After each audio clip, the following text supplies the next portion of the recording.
KREM 2 News begins now. Thank you for joining us on KREM 2 Plus. I'm Tim Pham. This is your KREM 2 News Week in Review. Join us as we take a closer look at some of the biggest stories in the Inland Northwest this past week. One of the biggest questions these court documents answer is why police say Scott made the threat in the first place. Well, he told investigators he was afraid to land in Seattle because he claimed the cartel was waiting for him there. Court documents say after taking off around 3:30 p.m. Wednesday from Atlanta to Seattle, 38-year-old Brandon Scott handed a flight attendant a note. In that note, Scott claimed he had a bomb, and if the plane lands in Seattle, he would kill everyone on board. He demanded the plane be diverted to another airport, which is how Alaska Airlines Flight 334 ended up at the Spokane International Airport. Passenger Dave Chevette says he was on board with his two sons. We were coming home from a vacation with the grandparents. Chevette says he thought the plane was diverted for a medical emergency. He later realized things were much more serious. I didn't really start feeling nervous until we got off of the plane, and there was a police officer who was guiding us to some shuttles to take us to the airport fire station. Documents say authorities detained the suspect and searched the plane. The Spokane bomb squad didn't find any explosives. Documents say Scott admitted his claims were false, and he did not place any bombs on the plane. The court says he told law enforcement members of the cartel were waiting to harm and kill him in Seattle. Thursday afternoon, Scott went before a federal judge in a yellow jumpsuit. Here, he faced one count of false information and hoaxes. If Scott is found guilty, he could spend up to 5 years in jail and receive a $250,000 fine. His next court appearance is scheduled for July 19th. I also spoke to a criminal justice expert with knowledge on FBI investigations. He told me that mental health is going to play a large part in determining the magnitude of future consequences. He says the FBI should come to a determination on Scott's mental health in just a few days. From Spokane's federal courthouse, Janelle Finch, KREM 2 News. Tense moments as Kaylina Torres and her fellow passengers exit the plane after a bomb threat made mid-air forced an emergency landing in Spokane. We're hearing the announcement that there's a mechanical issue and we're going to do an emergency landing in Spokane. They had told us we're going to land, don't worry about all the cops and fire trucks. That's just protocol when we announce an emergency landing. Turns out there was no mechanical issue. Once everybody kind of looked forward down the aisle, you can see in the very front there was two police officers that were handcuffing a guy in first class. Alaska Airlines confirming a passenger on Flight 334 from Atlanta to Seattle made a, quote, direct threat to the safety of our aircraft to a flight attendant. But we didn't know why. We didn't hear no commotion, no nothing. We were completely just blindsided. Next thing Torres knew, police escorted the man off the plane in cuffs. Once the suspect was in custody, passengers were brought to this fire station where they stayed for several hours. As a mother, Torres did her best to comfort her son after an unforgettable vacation in more ways than one. You know, it's just scary to know, not only being yourself, but you have your kid with you. And there were so many kids on that plane. I have to ask, after something like this, how do you feel about flying? It's definitely scary. Like I said, I'm someone that I'm an overthinker. I have so much anxiety when it comes to anything like that. In an email to passengers, Alaska Airlines apologized, offering to cover expenses and a $300 flight credit. NTSB investigators just got to the scene a few hours ago and tell us they'll be here for the next few days. And tonight, the sheriff's office has identified that pilot as 70-year-old Jerry Seibert. They say he was the only person on the plane and died in the crash. Officials say the Cessna 182 took off from the St. Mary's Airport this morning at 9:17 a.m. Shortly after takeoff, witnesses heard the engine sputtering and saw smoke coming from the engine. The NTSB says the pilot may have reported the engine failure over the radio. The plane went down about a quarter mile from the airport in a hayfield. It appears the pilot attempted to return to the airport, and in the turn back is when the crash happened. It's in a hayfield about a quarter mile from the end of the runway. So this is our on-scene portion. We plan to be here for 2 or 3 days. It's our fact gathering phase. We're trying to document and gather perishable evidence, which is evidence that can change with time. The NTSB says it's possible the plane stalled if it was attempting to turn back to the airport with little or no power, but they're still in the early stages of the investigation. What we're going to be looking at is the man, the machine, and the environment. We're going to be looking such as like weather, ATC data, maintenance records, information about the pilot. The wreckage will eventually be sent to a secure facility where they'll continue to examine the plane. They say a preliminary report should be on their website in 3 weeks. A final report, though, could take 1 to 2 years. The sheriff's office says that pilot was from Tacoma, but also had a home in Calder, Idaho, which is about 20 miles east of here. Reporting in St. Mary's tonight, Kyle Simchuk, KREM 2 News. Cars have been filing into the Gorge Campground all day today. They're getting ready for this weekend's concert, which begins tomorrow. And while everyone's anxious to move forward after last month's shooting, officials tell me they're moving forward with heightened security. For the first time since a deadly shooting left 2 people dead, the Gorge Amphitheater and campgrounds are reopening to the public. Our main goal this weekend is we want people to feel comfortable, we want them to feel safe, but we also want them to remain vigilant. Grant County Sheriff's Office Public Information Officer Kyle Foreman says for the past 2 weeks, they've worked to improve safety at the Gorge. We're going to have additional shifts of deputies and law enforcement officers, and the staffing will be higher, so there'll be a more visible presence of law enforcement officers on hand. Vehicles will be subject to search, and officers will be checking for weapons and contraband that is being brought into the campground. Foreman says he wants people to feel safe this weekend. We just went through a terrible tragedy in our community here, and we want people to come to the Gorge, the ticket holders, the campers, everyone is coming out here to feel as safe as possible. In a Facebook post, the Grant County Sheriff's Office gave a list of ways to stay safe. These include reporting anything suspicious, having an exit plan, and hiding your valuables. Just this morning, deputies were again called to the campground on reports of a man trespassing. According to a post on the Sheriff's Office Facebook page, the man was also heard mumbling something about explosives. Deputies quickly detained the man and determined he did not have the resources or wherewithal to pose a credible threat. From now on, to get into the Gorge Amphitheater or campgrounds, you must have a valid concert ticket. No one else is allowed in. When you come to the Gorge Amphitheater, this is a community, just like any other town or any other city. And please practice the same things that you would if you were at home. You're in a community, so if you see something suspicious, bring it to the attention of law enforcement right away. The Dead & Company concert kicks off tomorrow and lasts through Sunday. In Quincy, Nathan Hun, KREM 2 News. The investigation into 47-year-old Andre Irvin began in April when 2 16-year-old girls came forward, telling a school counselor at North Central High School that a teacher had touched them and made inappropriate comments. Before being placed on administrative leave, Irvin was the boys' basketball coach and also served as an in-school suspension teacher. According to court documents, the girls told police that while in detention, Irvin overheard one of them say she had nude photos of herself on her cell phone. Documents say Irvin called the girl to his desk and said he wanted to look at the photos. She unlocked her phone, and Irvin took it into the bathroom with him for 5 to 10 minutes, according to police. After giving the phone back, Irvin said that he, quote, really liked those pictures. Documents say Irvin asked if she would put nude photos of herself on a USB drive if he provided one.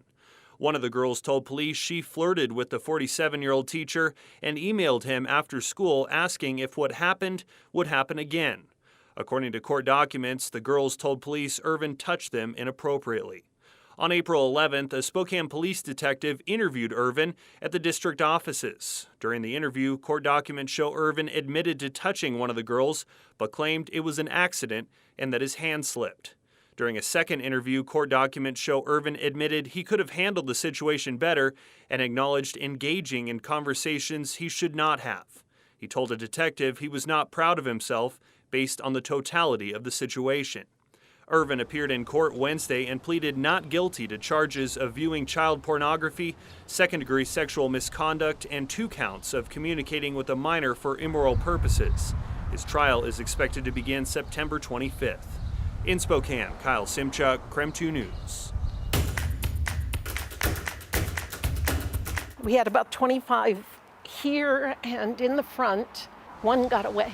And that precious little flag we have in the window, I just love it. Pastor of Veradell United Church of Christ, Jen Haywood, is full of love. God loves all.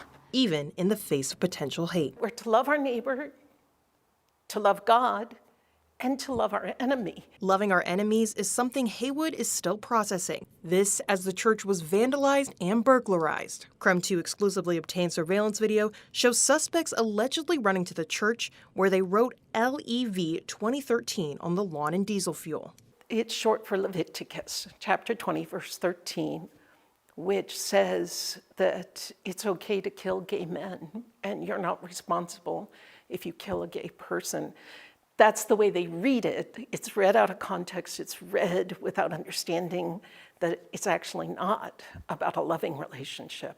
In addition to vandalizing the grass, the suspects also stole the 3 flags that were originally hanging behind me. But as you can see, their absence didn't last very long. Haywood says she wanted to send a powerful message in response to the attack. I thought for a moment and said, let's have a party, because love is greater than hate. And then that became the name of the party. Love, love, love, love. The end of the party, we had the flag raising. It was very moving and meaningful. Haywood says the church is open to people of all backgrounds. Whoever you are, wherever you are on your journey, you are fully created in the image of God. And she hopes the suspects can overcome their hate. As a human being, our faith says you can change. The Spokane County Sheriff's Office is asking the public for tips on the suspect vehicle. No arrests have been made at this time. Pastor Jen says the church right now is trying to raise money to buy better surveillance equipment in the event of future incidents like this one. She says the church is already halfway to its goal. In Spokane Valley, Janelle Finch, KREM 2 News. After 2 years of renovations, the upgraded United building is once again open with a new look and new businesses. Let's take a look. Within hours of opening the doors Wednesday, the updated United building on Market Street already had its first satisfied customers. For here to go. And you said a little bit of vanilla? Michael Kotsala and crew serving up brews of the morning variety. Yep. Derailer Coffee opened at 7. We got to kick it off. By mid-afternoon, the place was packed with the lunch rush eager to try a different kind of brew, or the down-to-earth food inspired by Chef Victor Lewin's Texas roots. We're serving a taste of Central Texas with Northwestern ingredients. It's all inside a building that was originally a bank built in 1920. You'll see nods to that history in the new design. Seeing it kind of come into life now, it's like, you know, not a daydream anymore, but a real dream. A dream that extends beyond the United into the rest of Hilliard, looking to make a resurgence. Hilliard sometimes has a bad rap as being a rougher part of our city. And I love that businesses are jumping in and building community. Another dream, the completion of the north-south corridor, could bring even more business to this north side neighborhood. But the United's a welcome addition for those already living or working here. It's lacking a place where people of all ages can come together and hang out and enjoy the space. They'll realize Hilliard's not the Hilliard they're thinking of. It's fun, it's friendly, there's a lot of great people. And the work isn't over yet. There's more in store for the United and the neighborhood it calls home. It'd be nice to kind of see a revitalization of this, you know, and it's still a neighborhood where somebody with a dream can kind of make it happen. And we did give you a little bit of a teaser there. The work isn't done, as 2 more businesses are expected to open upstairs in the United in October. In Hilliard, Shannon Mouty, KREM 2 News.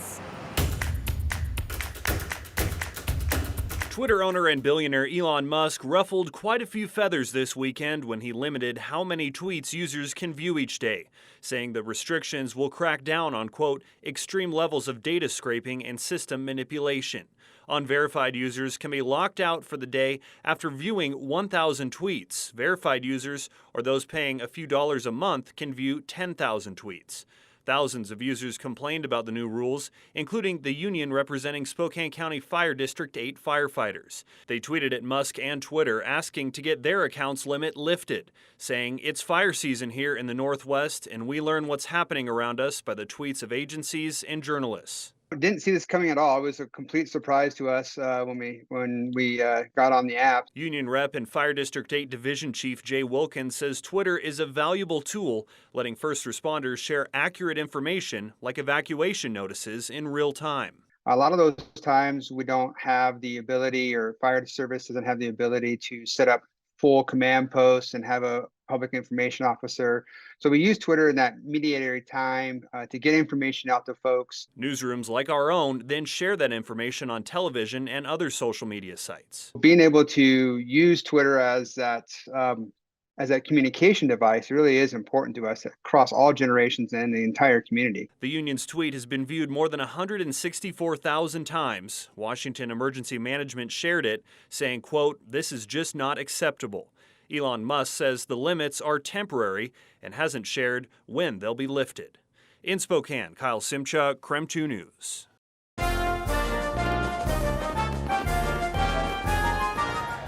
Thousands of people flocked to the streets of downtown Coeur d'Alene for the annual 4th of July parade. During the parade, there were all types of floats, from firemen to bands to dancers. The sounds of bands, cheerleaders, and sirens are just some of the noises you would have heard at this year's annual 4th of July parade in downtown Coeur d'Alene. The annual parade has gone on for more than 70 years. It's even busier and more exciting than it's ever been in years past. Lindsay Allen is attending her first parade with her family. She was one of just 10,000 people that crowded the downtown streets. You know, to be able to bring our son out and have this kind of family-friendly event, Coeur d'Alene pulls out all the stops for this stuff, and so it's just awesome. This year, there were 77 floats. Good morning, everyone. The highest number of participants in the last few years. I was first in the parade in 1948 as a bluebird. Marlo Faulkner was this year's parade grand marshal. I waved to thousands of people. They were really magnificent, everything from little girls to older men. She says the parade has gotten bigger and better every year. It's really quite astounding. Originally it started at 7th Street.